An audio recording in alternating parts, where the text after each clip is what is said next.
இன்னைக்கு அருங்கொடைக்கு வரோம். யாரை கூப்பிடுறதுக்கு? யாரை கூப்பிடணும்? ஆண்டவரை கூப்பிடணும். எப்படி கூப்பிடணும்?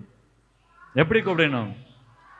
அப்பா தந்தை இதெல்லாம் சொல்லி கொடுத்துருக்கிறான். இதெல்லாம் பைபிள்ல இருக்கு, சொல்லி கொடுத்துருக்கிறான். பிரியமானவர்களே, நம்முடைய ஜெபங்கள்லாம் எப்படி தெரியுமா இருக்குது? ஒரு முறை ஒருத்தர் ஒரு குருவிட்ட போய், குருவே, என் வீட்டுக்கார அம்மா என்னை திட்டிகிட்டே இருக்கிறான், அவ கூட எனக்கு வாழறதுக்கே பிடிக்கல, தயவு செய்து ஏதாவது ஒரு வழி காட்டு, நான் எப்படியாவது என் குடும்பத்தில் நிம்மதியாக வாழணும், சந்தோஷமாக வாழணும் அப்படின்னு அந்த ஆள் போய் சாமியார்கிட்ட கேட்குறார். சாமியார் சொல்கிறார், உன் பிரச்சனை தெரியுமா? எப்போ பார்த்தாலும் புருஷன் பொண்டாட்டி சண்டை போட்டுக்கிட்டே இருக்கிறீங்க, அதனால் இனிமேல் உங்கள் வீட்டுக்காரம்மா எது சொன்னாலும் சூப்பர், வா, அருமை, ரொம்ப அருமை அப்படின்னு நீ போய் பாராட்டு அப்படின்னு வீட்டுக்காரர்கிட்ட சொல்லி என்ன பண்ண உடனே வீட்டுக்காரர் சொல்ல, அது எப்படி சாமி, அது எப்படி என் வீட்டுக்காரம்மா பண்றதெல்லாம்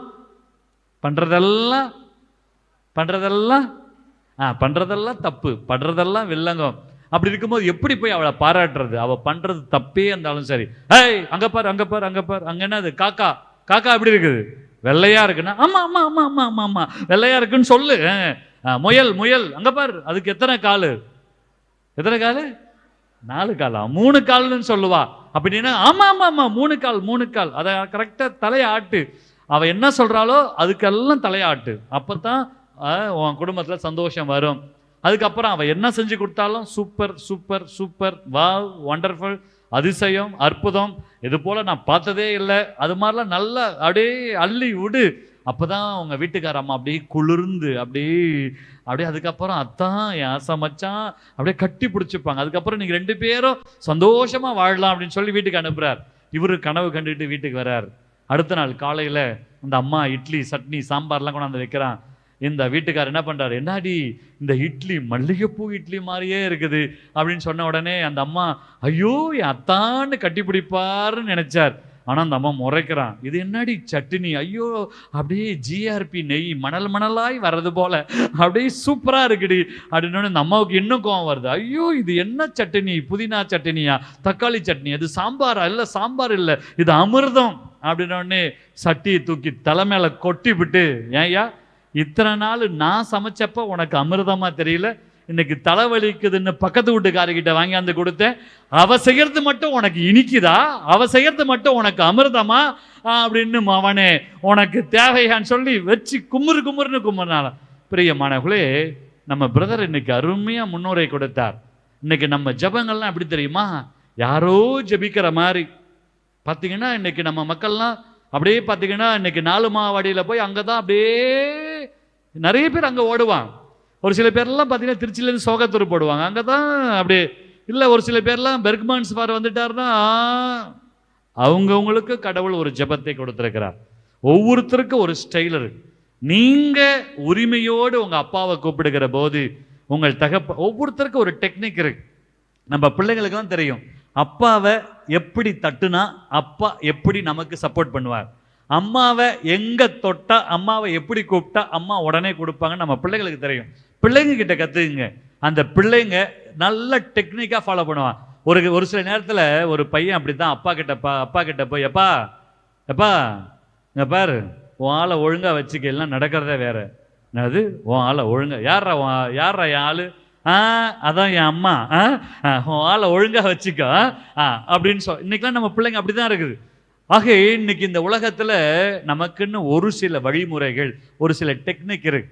இன்னைக்கு பாத்தீங்கன்னா எல்லாரையும் போல அந்த சீடர்கள் இயேசுவிடம் போய் யோவான் தன் சீடர்களுக்கு கற்றுக் கொடுத்தார், ஜெபிக்க சொல்லி கொடுத்தார். அதே போல எங்களுக்கு ஜெபிக்க சொல்லி கொடுங்க. நம்ம பிள்ளைங்களாம் செல்போன் வச்சுக்கிறான், சொந்தமாலாம் இன்னைக்கெல்லாம் கவிதை எழுத மாட்டாங்க. அந்த காலத்துல வந்த கவிதை தான், கண்மணி கண்மணி, அன்போடு அன்போடு, காதலன் காதலன், நான் எழுதும் கடிதம், இதை புரிந்து கொள்ள இது மனித காதல். கரெக்டா சொல்றான், அல்ல அல்ல அல்ல, அது மட்டும் கரெக்டா சொல்லுவான். எல்லாம் காப்பி அடிச்சு இன்னைக்கு கூட நம்ம பிள்ளைங்கள்லாம் லவ் லெட்டர் எழுதும். எப்படி? எல்லாம் வாட்ஸ்அப்ல என்ன வருதோ அதை அப்படியே ஃபார்வர்ட் பண்ணுவான். அதை எடிட் கூட பண்ண தெரியாது நம்ம பிள்ளைங்களுக்கெல்லாம். அப்படியே கட் அண்ட் பேஸ்ட், அப்படியே காப்பி அண்ட் பேஸ்ட், அப்படியே என்ன படிக்கிறோமோ அதை வாமிட் பண்றது தான் இன்னைக்கு உலகம், இன்னைக்கு படிப்பு, இன்னைக்கு இருக்கக்கூடிய சூழ்நிலை. இப்படிப்பட்ட ஒரு சூழ்நிலையில நம்முடைய ஜெபமும் அப்படி இருந்தால், அவங்கள போல பாடணும், அவங்கள போல ஜெபிக்கணும், இவங்கள போல ஜெபிக்கணும், நோ. உங்களுக்கென்று ஒரு தனி ஜெபம் இருக்க வேண்டும். உங்களுக்கென்று ஒரு தனி ஸ்டைல் இருக்கணும். இயேசுனுடைய ஸ்டைலை பாருங்களேன். இயேசுனுடைய ஜெபம் is highly emotional, highly intellectual, highly spiritual, highly physical. இன்னைக்கு உடல் சார்ந்த, உணர்வு சார்ந்த, அறிவு சார்ந்த, ஏன் இது கடவுளை சார்ந்த ஒரு ஜெபம். Praise the Lord. Hallelujah, hallelujah. இந்த ஜெபம் கடவுளை கவரக்கூடிய ஜெபம். இந்த ஜெபம் தான் கடவுளை கவரக்கூடிய ஒரு ஜெபம். நம்முடைய ஜெபம் கடவுளை கவரக்கூடியதாக இருக்க வேண்டும் என்றால் நாம் சுயமாக ஜெபிக்கணும். சுயமாக ஜெபிக்கணும். அடுத்தவங்களை பார்த்து காப்பி அடிச்சு ஜெபிக்க கூடாது. அடுத்தவங்களை பார்த்து அவங்க ஜெபிக்கிற மாதிரியே ஜெபிக்க கூடாது. பிரியமானவர்களே, நம்முடைய ஜெபம் நம்முடைய உள்ளத்தின் ஆழத்திலிருந்து எழுகின்ற ஒரு ஜெபமாக இருக்க வேண்டும். Praise the Lord. Hallelujah, hallelujah. இந்த சீடர்கள் கேட்டபோது ஆண்டவர் ஏதோ தனக்கும் தன் தந்தைக்கும் இருக்கிற உறவை, தகப்பனுக்கும் பிள்ளைக்கும் இருக்கிற உறவை அங்கே வெளிப்படுத்தி ஒரு ஜெபமாக சொல்லிக் கொடுக்கிறார். இன்னைக்கு நம்முடைய ஜெபம் எப்படி இருக்க வேண்டும்? தொடக்க நூலிலே முதல் வாசகத்துல அபிரகாமின் ஜெபத்தை போல் இருக்க வேண்டுமா? ஐயோ ஆண்டவரே, தகப்பனே, போய் கெஞ்சுகின்ற ஜெபமாக இருக்க வேண்டுமா? அம்மா, தாயே, பிச்சை போடுங்க. அந்த காலத்துல தொடக்க நூலில் அபிரகாமுக்கும் கடவுளுக்கும் அப்படிப்பட்ட ஒரு உறவு. அது ஒரு ஸ்டைல். அபிரகாமுடைய ஸ்டைல் கெஞ்சுகிற ஸ்டைல். அதனால ஆண்டவர்கிட்ட அவர் கெஞ்சுகிறார், ஆண்டவர் அதை கொடுக்கிறார். ஆனால் மோயிசன் அவர் ஜெபிக்கிறார். மோயிசன் கடவுளோடு ஜெபிக்கிறார், முகமுகமாய் ஜெபிக்கிறார். அதனால தான் மோயிசனுக்கு கடவுள் மிகப்பெரிய ஒரு வல்லமையை கொடுக்கிறார். அதே போல யோசுவா, மோயிசனுடைய ஜெபத்திற்கும் யோசுவாவுடைய ஜெபத்திற்கும் வித்தியாசம் உண்டு. அதே போல தானியேல் 3 வேளையும் ஜெபிக்கிறார். அவருடைய ஜெபம் வித்தியாசமான ஒரு ஜெபம். அன்னை மரியாளுடைய ஜெபம் அமைதியின் ஜெபம், சூசையப்பருடைய ஜெபம் ஒரு நீதிமானின் ஜெபம். இன்னைக்கு நாம் பார்க்கிறோம் திமோத்தேயுடைய ஜெபம் ஆண்டவருடைய பாதத்தில் அமர்ந்து வார்த்தையை சொல்லக்கூடிய ஒரு ஜெபம். ஆக ஒவ்வொருத்தருக்கும் ஒரு தனி ஸ்டைல். ஆனா உங்க ஸ்டைல் என்ன, என் ஸ்டைல் என்ன? பிரியமானவர்களே, நம்ம எல்லாரும் இன்னைக்கு ஜெபத்தை காப்பி அடிச்சு, ஜெபத்தை மனப்பாடம் பண்ணி நாம் ஜெபிக்கிற போது, பாடுகிற போது அதற்கு வல்லமை கிடையவே கிடையாது.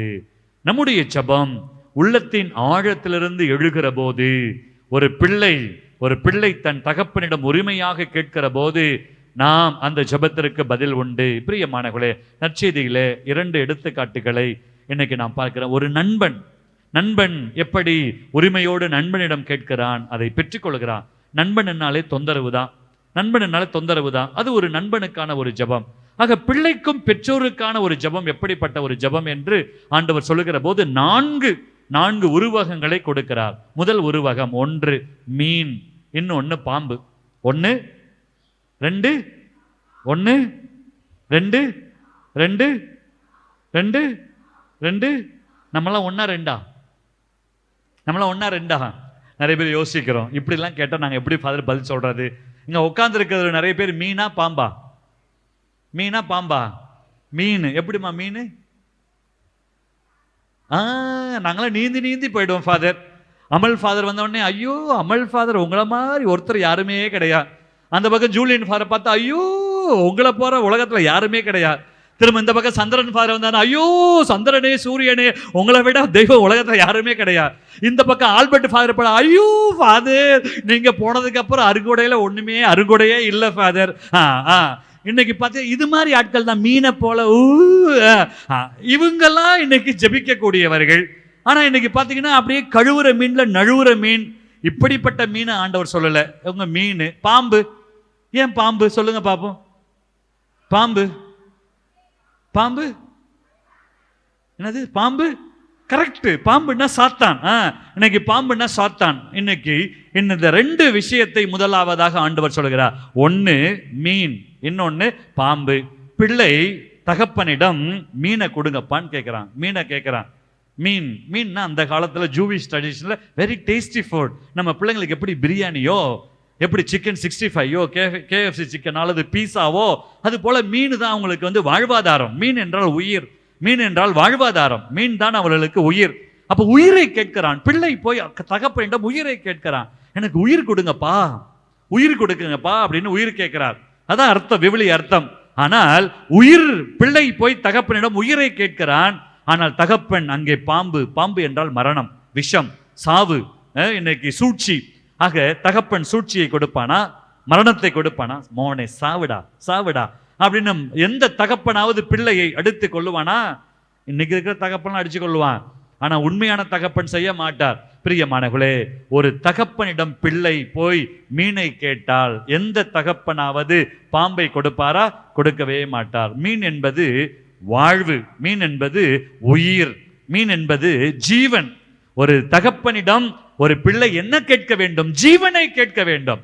அப்ப ஜீவனை கேட்க வேண்டும் என்றால் அந்த பிள்ளையிடம் என்ன இருக்க வேண்டும்? ஜீவன் இருக்க வேண்டும். உங்கள் ஜெபத்தில் ஜீவன் இருக்க வேண்டும், உங்கள் ஜெபத்தில் உயிர் இருக்க வேண்டும், உங்கள் ஜெபத்தில் அந்த உணர்வு இருக்க வேண்டும். அதுக்கு தான் அருங்குடை, அதுக்கு தான் இந்த தியானம்.